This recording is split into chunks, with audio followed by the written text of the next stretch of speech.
اللہ اللہ اللہ اللہ۔ اعوذ باللہ من الشیطان الرجیم، بسم اللہ الرحمن الرحیم۔ السلام علیکم۔ آج کا جو ہمارا موضوع ہے وہ ہے میاں بیوی کا رشتہ۔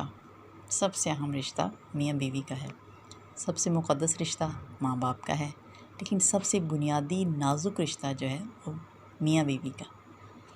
اللہ نے پہلا رشتہ جو اس دھرتی پہ قائم کیا وہ ایز اے ماں باپ نہیں، وہ ایز اے خاوند اور بیوی کا ہے۔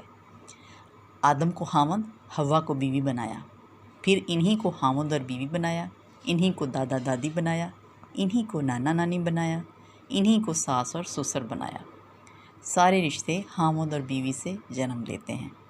سب سے اہم رشتہ خاوند اور بیوی کا ہے۔ کسی نے رسول کریم صلی اللہ علیہ وآلہ وسلم سے پوچھا کہ آپ کو سب سے زیادہ پیار کس سے ہے؟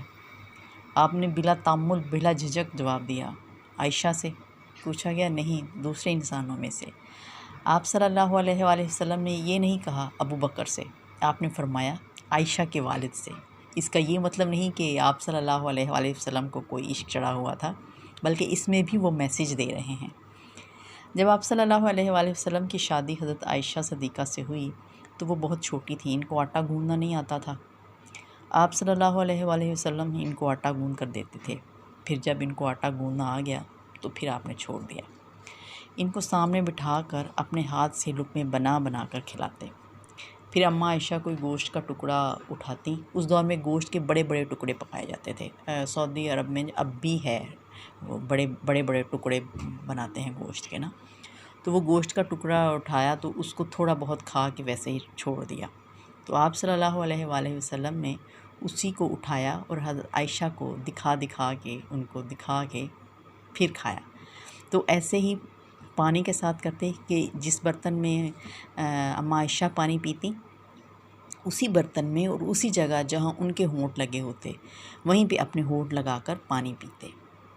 یہ تھا وہ رشتہ جو ایک مثال قائم کرتا ہے، جو ہمیں بتایا گیا، جو طریقہ زندگی کے ہماری زندگی کے اندر جو میاں بیوی کا رشتہ ہے، یہ ہے وہ طریقہ جو ہمیں بتایا گیا۔ اور ذرا آج ہمارے معاشرے پر نظر ڈالیں کہ کیا ہے میاں بیوی کا رشتہ۔ بالفرض اگر کوئی جوڑا میاں بیوی جو ہیں وہ خوش ہیں تو ساس کو کوئی مسئلہ ہے جی بہو سے، سسر کو مسئلہ ہے، اس کی نند کو مسئلہ ہے، اس کے دیور کو کوئی مسئلہ ہے۔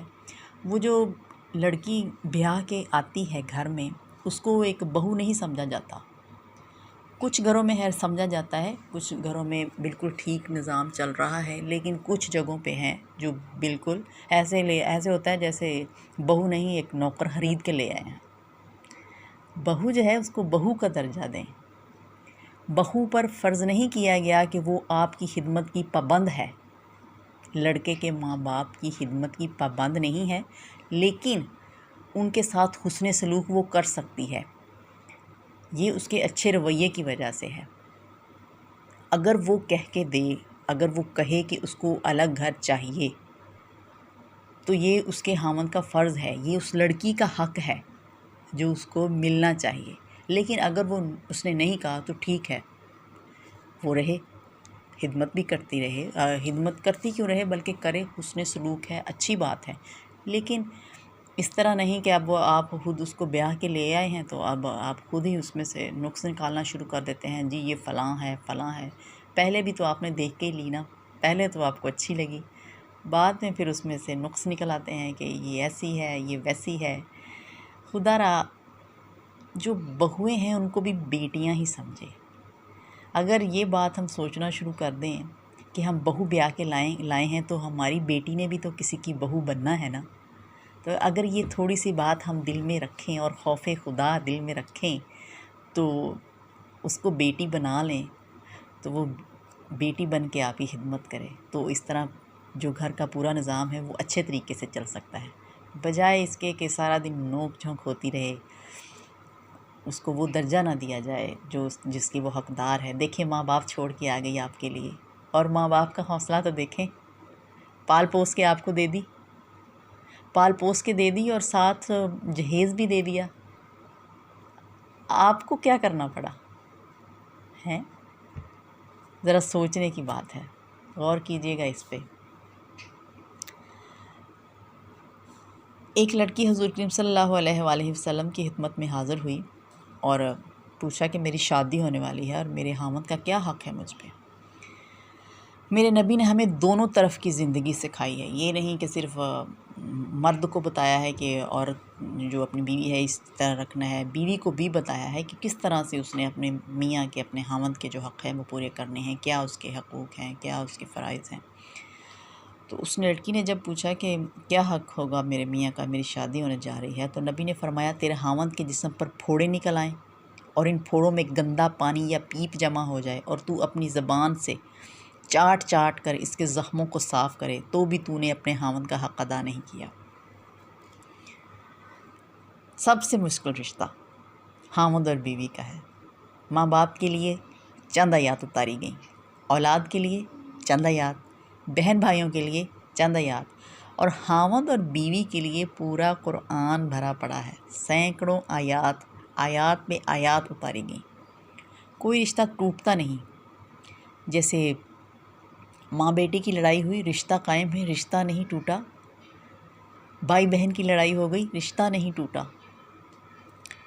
ایسے ہی یہ جو میاں بیوی کا رشتہ ہے یہ بہت ہی نازک ہے، ایک سیکنڈ میں ٹوٹ سکتا ہے، اس لیے اس کو بچانے کے لیے آیات اتاری گئیں۔ ہر موضوع پر آیات موجود ہیں، قرآن میں رہنمائی موجود ہے۔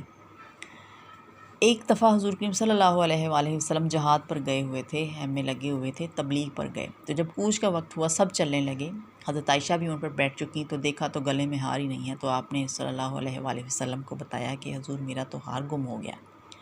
ہمارے نبی نے یہ نہیں کہا کہ عائشہ تو ہار گم کر دیتا ہے، ڈانٹا نہیں ان کو، بلکہ کہا سب لوگ مل کے عائشہ کا ہار ڈھونڈو۔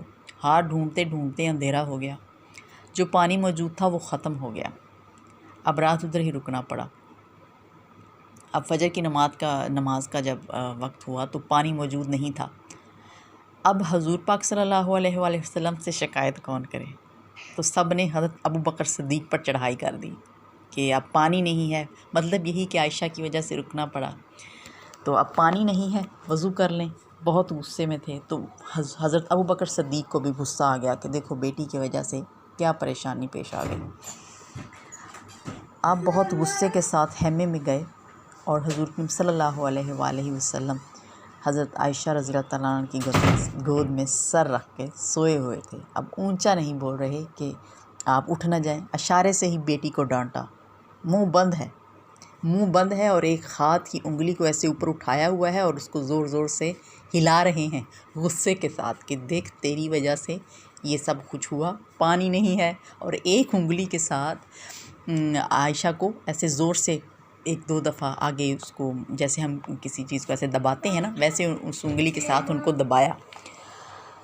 تو اب حضرت عائشہ بھی بالکل اکڑ کے سیدھی ہو کے بیٹھ گئیں کہ یہ نہ ہو میں ہلوں اور آپ کی آنکھ کھل جائے۔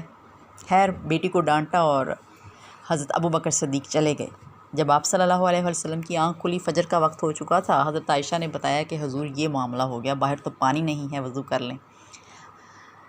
یہ وہ وقت تھا جب اللہ نے قانون بدل دیا، یہ وہ وقت تھا جب تیمم کا حکم آ گیا، تیمم کی آیت جو ہے وہ اتاری گئی۔ جب حضور پاک صلی اللہ علیہ وسلم نے لوگوں کو یہ بات بتائی تو سب نے تیمم کیا، سارے خوش ہوئے، سب نے وضو کیا اور نماز ادا کی۔ تو جب عائشہ نے کہا کہ اب ہار نہیں مل رہا، حضور چلیں، تو حضور نے چلنے کا ارادہ کیا۔ اس سے زیادہ دلداری کا واقعہ کوئی پیش کر سکتا ہے؟ تو وہ جب چلنے لگے تو جب حضرت عائشہ رضی اللہ تعالیٰ عنہ بیٹھی جا کے اونٹ کے اوپر، تو اونٹ کے نیچے سے ہار مل گیا، وہ ٹوٹ کے بکھر کے نیچے گر گیا تھا، تو وہ وہاں سے ہار ملا۔ حضور کریم صلی اللہ علیہ وآلہ وسلم نے اپنا آخری خطبہ حجۃ الوداع، اس میں صرف ایک رشتے کو بیان کیا اور کہا میں تمہیں تمہاری بیویوں کے بارے میں وصیت کر دوں، ان کے ساتھ اچھا سلوک کرنا۔ جزاک اللہ